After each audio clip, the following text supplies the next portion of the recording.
அவர் பேசிய விஷயங்கள் எல்லாரும் பார்த்திருப்பாங்க. திமுகவினருக்கு இவ்வளவு பேர் இருக்காங்க, அவங்களுடைய வீட்லயே அவர் பேசினதை போட்டு காட்டும். உதயநிதி பேசினதுல ஏதாவது ஒரு வார்த்தை ஏற்புடையதா இருக்கான்னு சொல்லிட்டு இவ்வளவு கீழ்த்தரமா கேவலமா பேச வேண்டிய அவசியம் என்ன இருக்கு உதயநிதிக்கு? திமுகவினருக்கு எல்லாருக்கும் இதே வேலைதான்.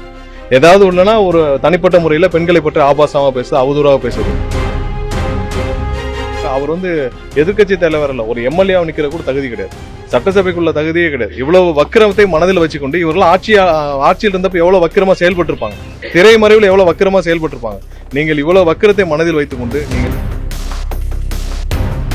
புரட்சி தலைவர் அம்மா பற்றியே உதயநிதி ஒரு காலத்தில் அவதூறாக பேசியிருக்கிறார். அப்பயே எடப்பாடி அவருடைய கவர்மெண்ட் இருந்துச்சு, அவர் முதலமைச்சர், அப்பயே அவர் நடவடிக்கை எடுக்கல. இன்னைக்கு மின்சார வாரியத்துல உதவி பொறியாளர், அதாவது 700 பேருக்கு ஒரே அடியாக இன்னைக்கு ஒரே ஷாட்ல இன்னைக்கு 700 பேருக்கு அவங்களுக்கு ப்ரொமோஷன் கொடுக்கப்பட்டது. பதவி உயர்வு இதான் முதல் முறையாக மின்சார வாரிய வரலாற்றிலேயே முதல் முறையாக. அவங்களுக்கு பல ஆண்டுகளாக இதில் நிறைய கோர்ட் ஆர்டர்ஸோட ரொம்ப கடினமான சூழ்நிலை இருந்தது. அதனாலதான் இன்னைக்கு ஒரு ஒட்டுமொத்த முடிவாக கடந்த 2 மாதங்களாக அவர்களுக்கு பல கட்ட பேச்சுவார்த்தை முடித்து இன்னைக்கு ஒரே நிலையாக ஒரே ஷாட்ல நம்ம 700 உதவி பொறியாளர்களுக்கு நமக்கு ப்ரொமோஷன் கொடுத்துருக்கோம். கண்டிப்பாக இது மின்சார வாரியத்தில் ஊழியர்களுக்கு கிடைக்க வேண்டிய அங்கீகாரம் நேரடியாக வர வேண்டிய நேரத்தில் முதல்வருடைய உத்தரவின் பேரில் கொடுக்கப்பட்டுள்ளது. இன்னைக்கு எதிர்கட்சி தலைவர் அவர்கள் கைது செய்யப்பட்டிருக்காங்க. கைது செய்யப்பட்டது அரசியல் பழிவாங்கும் எண்ணம். நாளைக்கு சட்டப்பேரவை கூட்டத்தொடரும் போது இன்னைக்கு கைது செய்யப்பட்டிருக்காங்க அப்படின்னு சொல்லி இல்ல, நீங்க எல்லாம் பார்த்திருப்பீங்க எதனால காவல்துறை இந்த நடவடிக்கை எடுத்திருக்காங்கன்னு சொல்லிட்டு. பெண்கள் குறித்து ஆபாசமாகவும் அவதூறாகவும் நீங்க இந்த மாதிரி பேசிட்டு இருந்தா எத்தனை பேர் இதை பார்த்து கொண்டுவாங்க? நீங்க சாதாரண ஒரு நபராக கடந்து செல்ல முடியாது. பெண்களுக்கு எதிராக எந்தவித குற்ற சம்பவங்களும், எந்தவித அவதூறு வார்த்தைகளும், எந்தவித தவறான பேச்சுக்களும், என்ன பேசினாலும் இந்த அரசு, இந்த காவல்துறை கண்டிப்பாக அவருடைய சட்டப்பூர்வம் என்ன நடவடிக்கை எடுப்பாங்க அதை எடுப்பாங்க. அதுல எந்த மாற்று கருத்தும் கிடையாது. ஏன்னா இவரு திரும்ப உதயநிதி தான் சொல்லிட்டு இருக்கோம். அவர் காவேரி விஷயத்துல அவருக்கு மேகதாது விஷயம் எதுவும் தெரியல, தெரியாத விஷயத்தை போய் அங்க போய் பேசுறதுக்காக அவர் போய் தேவையில்லாத விஷயங்களை அங்க போய் பேசிட்டு வந்திருக்காரு. அவர் பேசிய விஷயங்கள் எல்லாரும் பார்த்திருப்பாங்க.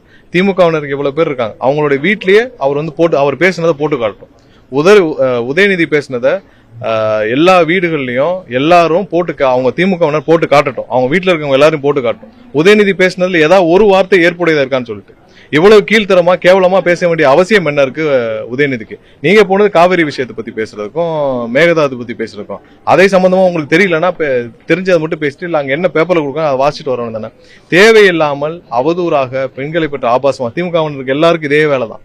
ஏதாவது ஒண்ணுன்னா ஒரு தனிப்பட்ட முறையில பெண்களை பற்றி ஆபாசமா பேசுறது, அவதூறாக பேசுவது, இதை எந்த காலத்திலும் இந்த அரசு கண்டிப்பாக ஏற்றுக்கொள்ளாது. காவல்துறைக்கு அவங்களுக்கு என்ன கம்ப்ளைண்ட் வந்திருக்கோ அது பூர்வம் நடவடிக்கை எடுப்பாரு.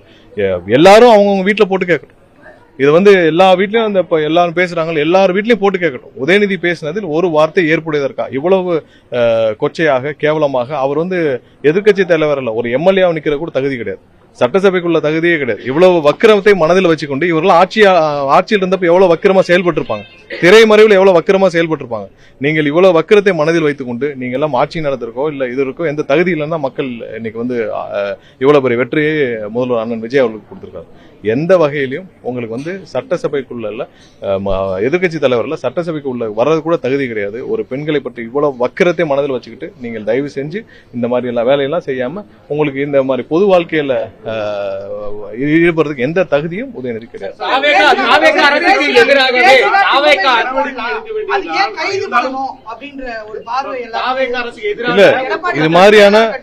இது மாதிரி பெண்கள் விஷயத்துல இவ்வளவு வக்கிரமாக பொது வழியில் ஒரு சாதாரண நபர் அல்ல, ஒரு எதிர்க்கட்சி தலைவர் பேசும் பொழுது இது எந்த அளவுக்கு பொது வழியில் ஒரு தாக்கத்தை ஏற்படுத்தும், இது எவ்வளவு தூரம் பாதிப்பை ஏற்படுத்தும். பெண்களுக்கு எதிராக கொச்சையாக பொது வழியில் பேசுபவர் யாரா இருந்தாலும் சட்டப்பூர்வமா என்ன நடக்கு அந்த காவல்துறை அவங்களுக்கு கம்ப்ளைண்ட்ல பேச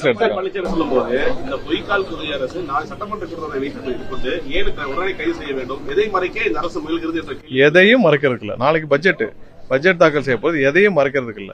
அவர் இன்னைக்கு முந்தைய காலங்கள்ல அம்மா இருந்தால் என்ன செய்திருப்பாரோ அதே தான் இன்னைக்கு அண்ணன் விஜய் அவர்கள் செஞ்சிருக்காரு. புரட்சி தலைவரும் எம்ஜிஆர் இருந்தாலும் என்ன நடவடிக்கை எடுத்திருப்பாரோ அதே தான் செஞ்சிருக்காரு. இன்னைக்கு எடப்பாடி இன்னைக்கு பொய்க்கால் குதிரை மாதிரி இன்னைக்கு திமுக பின்னாடி ஒளிஞ்சுக்கிறார். இன்னைக்கு திமுக என்ன பேசணும், திமுக பேசுறதுக்கு முன்னாடி எடப்பாடி பேசுறார். இன்னைக்கு எடப்பாடி அவர் உதயநிதி சொன்ன கருத்துல எடப்பாடிக்கு ஏற்பு இருக்கா? எடப்பாடிக்கு அதுல அவர் சொன்ன கருத்தை ஏற்கிறாரா? அவர் சொன்ன விஷயத்தை ஏற்றுக்கொள்கிறாரா? அம்மா இருந்தால் என்ன செய்வார்? இவ்வளவு கேவலமா அதிமுகவை யாராவது கொண்டு போய் இவ்வளவு படுகொலியில தள்ளி இருந்ததுன்னா ஒரு எடப்பாடியா தான் இருக்கும்.